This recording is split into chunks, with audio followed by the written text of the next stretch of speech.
ورحمۃ اللہ وبرکاتہ رب اشرح لی صدری ویسر لی امری واحلل عقدۃ من لسانی یفقہوا قولی۔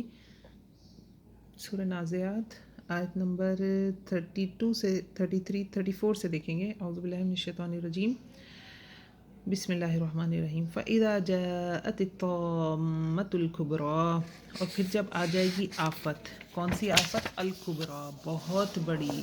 مراد کیا ہے؟ قیامت۔ کہ جب قیامت آ جائے گی تو کیا معاملہ آئے گا؟ یوم یتذکر الانسان ما سعی، اس دن یاد کرے گا انسان جو اس نے کوشش کی۔ یعنی قیامت آنے کے بعد انسان کو پتہ چلے گا کہ کون سی چیز ہے جس کے لیے میں دوڑ رہا تھا اور ان کے کیا نتائج نکلے، صحیح دوڑ رہا تھا یا نہیں۔ تو کوششیں آج ہم نہیں دیکھتے، آج ہم پورے دن کا جائزہ نہیں لیتے نا کہ کتنی نیکیاں کما لیں، کتنی غیبت چغلی یا کوئی دوسرے گناہ یا وقت کا ضیاع۔ آج ہمیں نہیں پتہ چلتی چیزیں، ہم نوٹ بھی نہیں کرتے، پورا دن گزار دیتے ہیں، رات سو جاتے ہیں، کبھی نظر ثانی کرتے ہی نہیں کہ دن میں کیا کیا۔ کبھی افسوس بھی نہیں ہوتا، کبھی ہم بہت بڑا وقت ضائع کرتے ہیں، ہمیں نہیں ہوتا افسوس۔ لیکن اس دن جب قیامت آئے گی تو یوم یتذکر الانسان ما سعی، اس دن یاد کرے گا انسان جو اس نے کوشش کی۔ وبرزت الجحیم لمن یری، اور کھول دی جائے گی جہنم، کس کے واسطے؟ اس کے جو دیکھتا ہو۔ روزے محشر میں جہنم لائی جائے گی، لا کے لوگوں کو دکھائی جائے گی کہ یہ جہنم ہے، اور جہنم اچھل اچھل کے اس کی حالت یہ ہوگی کہ ٹوٹ پڑے لوگوں پہ۔ تو فرشتوں نے اس کو روکا ہوا ہوگا، اسے لگام میں ڈال کر اسے پکڑا ہوا ہوگا۔ فَأَمَّا مَن طَغَىٰ، تو رہا وہ جس نے سرکشی کی، وَآثَرَ الْحَيَاةَ الدُّنْيَا، اور ترجیح دی دنیا کی زندگی کو، یعنی بس دنیا ہی اوڑھنا، دنیا ہی بچھونا، ہر وقت دنیا میں ہی لگے رہے، آخرت کو یاد ہی نہیں کیا، سوچا ہی نہیں کہ حساب بھی دینا ہے۔ فَإِنَّ الْجَحِيمَ هِيَ الْمَأْوَىٰ، تو بے شک جہنم کیا ہوگی؟ هِيَ الْمَأْوَىٰ، جہنم اس کا ٹھکانہ ہوگی۔ وَأَمَّا مَنْ خَافَ مَقَامَ رَبِّهِ وَنَهَى النَّفْسَ عَنِ الْهَوَىٰ، اور رہا وہ جو ڈرا کھڑے ہونے سے اپنے رب کے سامنے، یعنی جس کے اعمال پر کون سا رنگ زیادہ تھا کہ مجھے اپنے ان اعمال کا جواب دینا ہے، یعنی جو آخرت کے خوف کے ساتھ جیا۔ وَنَهَى النَّفْسَ عَنِ الْهَوَىٰ، اور جس نے روکا اپنی نفس کو ہوا سے، خواہشات سے۔ دیکھیے ہم جان بوجھ کے تو کسی کا برا نہیں کرتے، ہم اپنے خواہش نفس کے پیچھے گناہ کر رہے ہوتے ہیں، ہم اپنی نفس سے نہیں لڑ پاتے۔ اصل جہاد تو ہمارا نفس کا ہی جہاد ہے، وہ ہم نہیں کر پاتے۔ تو وَنَهَى النَّفْسَ عَنِ الْهَوَىٰ، تو جس نے حقیقت ہے کہ نفس سے جس نے لڑ لیا، جس نے نفس سے جہاد کر لیا، وہ کامیاب ہو گیا۔ ایک جہاد وہ ہے تلوار لے کے کرنا ہے، کسی سے لڑنا ہے، اس جہاد کے لیے بھی نفس کے جہاد کی ضرورت ہے۔ تو اصل جہاد یہی ہے جو بندہ اپنے نفس سے کرتا ہے، اپنی غلط خواہشات سے خود کو روکتا ہے۔ فَإِنَّ الْجَنَّةَ هِيَ الْمَأْوَىٰ، تو یقیناً جنت ہی وہ ٹھکانہ ہوگی۔ تو دو کردار بتائے گئے کہ ایک وہ ہے جو دنیا کی زندگی میں ہی مگن ہے اور اپنی خواہشات نفس کے لیے ہی جی رہا ہے، اسی کے لیے کما رہا ہے، اسی کے لیے ساری کوششیں کر رہا ہے، ایفرٹس کر رہا ہے کہ اب یہ ہو جائے، اب یہ ہو جائے، یہ والے کپڑے بنا لوں، یہ والا گھر لے لیں، یہ والی گاڑی لے لیں، یہ والی تبدیلی کر لیں گھر میں، یہ والا فرنیچر چینج کر لیں۔ اپنی ساری انرجیز اگر ہم دنیا میں ہی ضائع کر رہے ہیں، آخرت کے انکاری ہیں یا آخرت سے بے خوف ہیں، اگر انکار نہیں بھی کرتے تو بے خوف ہیں، کسی کا بھی دل دکھا دیا، کسی کی غیبت کر لی، صرف اپنے فائدے کے لیے جیے۔ ایک یہ کردار ہے، دوسرا وہ کردار ہے جو نیکی بھی کرتا ہے تو اس کے دل میں خوف ہوتا ہے کہ یا اللہ اسے قبول کر لینا کہ میں آخرت میں مجھے یہ مل جائے نیکی، میں جو دوسرے گناہ کر رہی ہوں ان کے سبب یہ نیکی ضائع نہ ہو جائے، جو اپنے چیزوں پہ نظر ثانی کرتا ہے، غور کرتا ہے۔ تو دو کردار ہیں اس میں۔ اصل چیز کیا ہے؟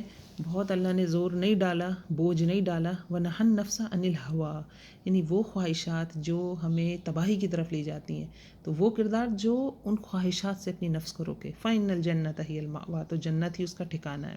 يَسْأَلُونَكَ عَنِ السَّاعَةِ أَيَّانَ مُرْسَاهَا، تو اے محمد صلی اللہ علیہ وسلم یہ آپ سے پوچھتے ہیں قیامت کے بارے میں کہ قیامت کب آئے گی، یعنی مراد اہل مکہ ہیں تو پیغمبر سے سوال کر رہے ہیں، محمد صلی اللہ علیہ وسلم سے، کہ مذاق اڑانے کے لیے بھی وہ سوال کیا کرتے تھے اور ویسے بھی پوچھتے تھے۔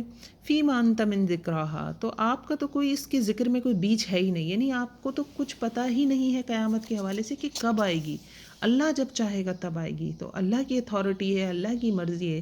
فِيمَ أَنْتَ مِنْ ذِكْرَاهَا، تو آپ کا اس معاملے میں، اس میں آپ کا کوئی کام نہیں ہے، یہ سارا معاملہ اللہ کے ذمہ ہے 100%۔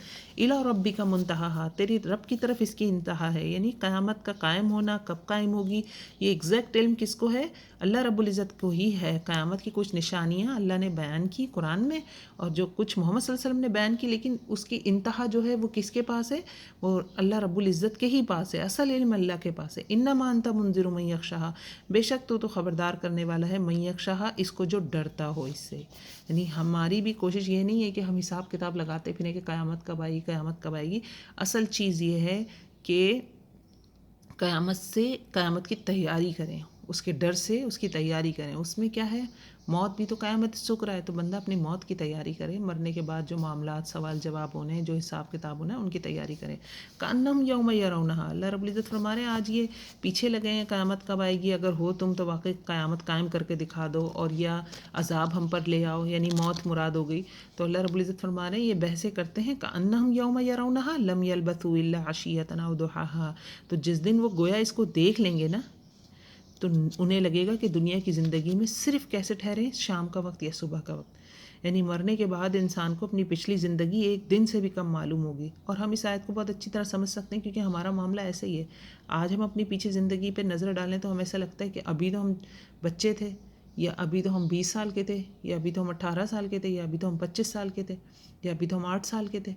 آپ اس وقت کو یاد کریں تو آپ وہ میموریز پوری ریکال نہیں کر سکتی ہیں. آپ کہیں کہ ہاں پوری سوچتی رہیں 2 گھنٹے تک اپنے بچپن سے لے کر اب تک کے بارے میں، تو وہ اسکیٹرڈ خیالات ہوں گے. شاید جب آپ ان کو ایک ترتیب میں کر سکیں تو شاید کر لیں، ورنہ ہم شاید 2-4 گھنٹے بیٹھ کے مستقل سوچ بھی نہیں سکتے اس وقت کے بارے میں.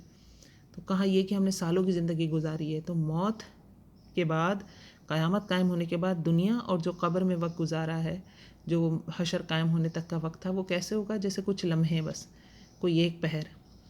تو کرنے والا کام پھر وہی ہے جو اللہ رب العزت نے فرمایا کہ تیاری کرنی ہے. اصل چیز تیاری ہے. ان بحثوں میں کچھ نہیں رکھا. علمی بحثیں ہیں، کسی حوالے سے کی جائیں، کچھ لوگ کر لیں قرآن کی تفسیر بیان کرنے کے لیے تو ٹھیک ہے، لیکن پھر بھی قیامت کب قائم ہوگی یہ بحث بالکل فضول ہے. اس سے تو پیغمبر تک کو کہہ دیا گیا ہے کہ آپ کو بھی اس کا علم نہیں ہے، آپ کا بھی اس میں کوئی بیچ نہیں ہے. تو تیاری ہے اصل چیز. تو اللہ رب العزت توفیق دے کہ ہم بھی تیاری کر سکیں. یہ ہماری الحمدللہ سورہ نازعات کی تفسیر مکمل ہوئی. الحمدللہ الذی بنعمتہ تتم الصالحات. ربنا تقبل منا انک انت السمیع العلیم وتب علینا انک انت التواب الرحیم. السلام علیکم ورحمۃ اللہ وبرکاتہ.